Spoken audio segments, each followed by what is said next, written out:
किसी क्वाड्रिलेटरल को नेम कैसे करते हैं। कई बार क्वेश्चनों में ये आता होगा कि एबीसीडी इज क्वाड्रिलेटरल, लेकिन तुम्हें फिगर नहीं देते हैं उसमें। उस केस में फिगर तुम्हें खुद बनानी पड़ती है। फिगर बनाते हुए कभी कभार तुम उसकी नेमिंग करते हो और जो चीजें उसने पूछी होती है वो चीजें तुम्हारे क्वेश्चन फिगर में मैच नहीं कर पाती। सीधे शब्दों में अगर मैं ये बोलूं कि how to name a quadrilateral, वो ये है कि हम किसी भी क्वाड्रिलेटरल की नेमिंग सर्कल में करते हैं। भाई क्वाड्रिलेटरल में तो साइडें होती है, लाइनें होती है, सर्कल की क्या बात कर रहे हो, पागल हो गए हो क्या? पागल नहीं हो गया हूं, समझो बात को। सर्कल का मतलब क्या है, यदि हमने क्वाड्रिलेटरल ऐसे बनाया है तो उसकी नेमिंग पता है हम कैसे करेंगे, ऐसे ऐसे ऐसे और ऐसे, मतलब ऐसे चक्कर घुमा दिया, इस तरीके से कुछ घुमा दिया, या फिर यहां से स्टार्ट कर रहे हो तो ऐसे ऐसे ऐसे ऐसे, यहां से कर रहे हो तो ऐसे। अगर मेरे को इस क्वाड्रिलेटरल को नेम करना है एबीसीडी तो मैं कैसे करूंगा, मान लो मैंने यहां से स्टार्ट करा तो ए ये, बी ये, सी ये और डी ये, मैं साइकिल चलाऊंगा एक। चाहे तुम इसको ऐसे चलाओ, तुम इसको ऐसे भी चला सकते थे। अब इस वाले को देखो, यहां से स्टार्ट करता हूं, ए बी सी डी। इस वाले केस में इस तरीके से रोटेशन थी। मैं एक और क्वाड्रिलेटरल बनाता हूं। अब इस केस में मैं इस टाइप की रोटेशन करके दिखाता हूं। यहां से कर रहा हूं मैं,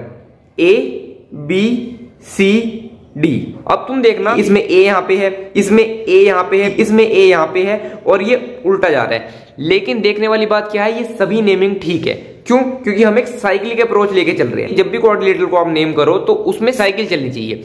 उसका पॉइंट आप कहीं से भी उठा सकते हो और उसकी साइकिल आप किसी भी डायरेक्शन में चला सकते हो, क्लॉकवाइज, एंटी क्लॉकवाइज। जो मिस्टेक करते हैं बच्चे बहुत ज्यादा नेमिंग गलत करने में। तो मैंने ये क्वाड्रिलेटरल बना दिया। अब मैं इसमें साइक्लिक अप्रोच फॉलो नहीं कर रहा हूं। ये देखो, ए बी सी डी। इसमें और बाकी सब क्वाड्रिलेटरल में डिफरेंस क्या है, इसकी जो अप्रोच है वो पता है कैसी है, ए यहाँ पे, बी यहाँ पे, सी यहाँ पे और डी यहाँ पे। ए बी सी डी में ये इस तरह घूम गया, इस तरह घूम गया, ये इस तरह घूम गया। इस वाले केस में इसने जिगजैग पैटर्न फॉलो कर लिया। जब भी आपका क्वाड्रिलेटरल ऐसा जिगजैग पैटर्न फॉलो करेगा, आपको क्वेश्चन करते वक्त हमेशा दिक्कत आएगी। अब तुम पूछ सकते हो भैया क्वेश्चन करते हुए कैसे दिक्कत आएगी, नेम ही तो करना है, कैसे भी कर दो उसको। नहीं, अब जरा बात समझो।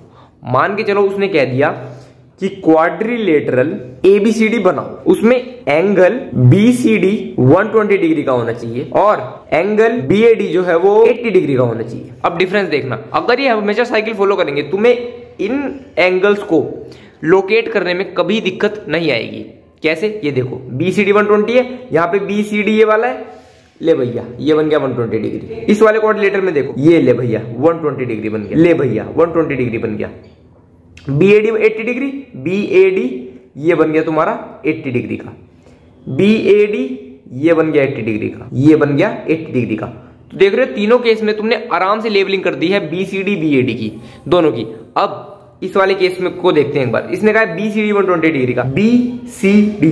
अब क्या हो रहा है, आप बीसीडी लोकेट नहीं कर पा रहे हो, उसके लिए तुम्हें एक एक्स्ट्रा लाइन ड्रॉ करनी पड़ेगी जो कि डायगोनल बन जाएगा। सिमिलरली बीएडी अगर तुम यहाँ पे बनाने की कोशिश करोगे, डायगोनल से बनेगा, जो कि टोटली रॉन्ग अप्रोच है। स्टार्ट किसी भी पॉइंट से करो, बस साइक्लिक अप्रोच लो और किसी भी डायरेक्शन में घुमा दो, उससे कोई फर्क नहीं पड़ता। मैंने 3 एग्जांपल देके बता दिए हैं। तो अब वो क्वेश्चन में कुछ भी देख, आप साइक्लिक अप्रोच से अगर बनाओगे तो जरा सी भी दिक्कत नहीं आएगी। फर्क नहीं पड़ता कि आपका पॉइंट ए यहाँ पे और आपके दोस्त का पॉइंट ए यहाँ पे है। अगर आप दोनों ने साइक्लिक अप्रोच फॉलो करिए, आप दोनों के ही डायग्राम जो है वो सेटिस्फाई करेंगे जो कंडीशन गिवन है।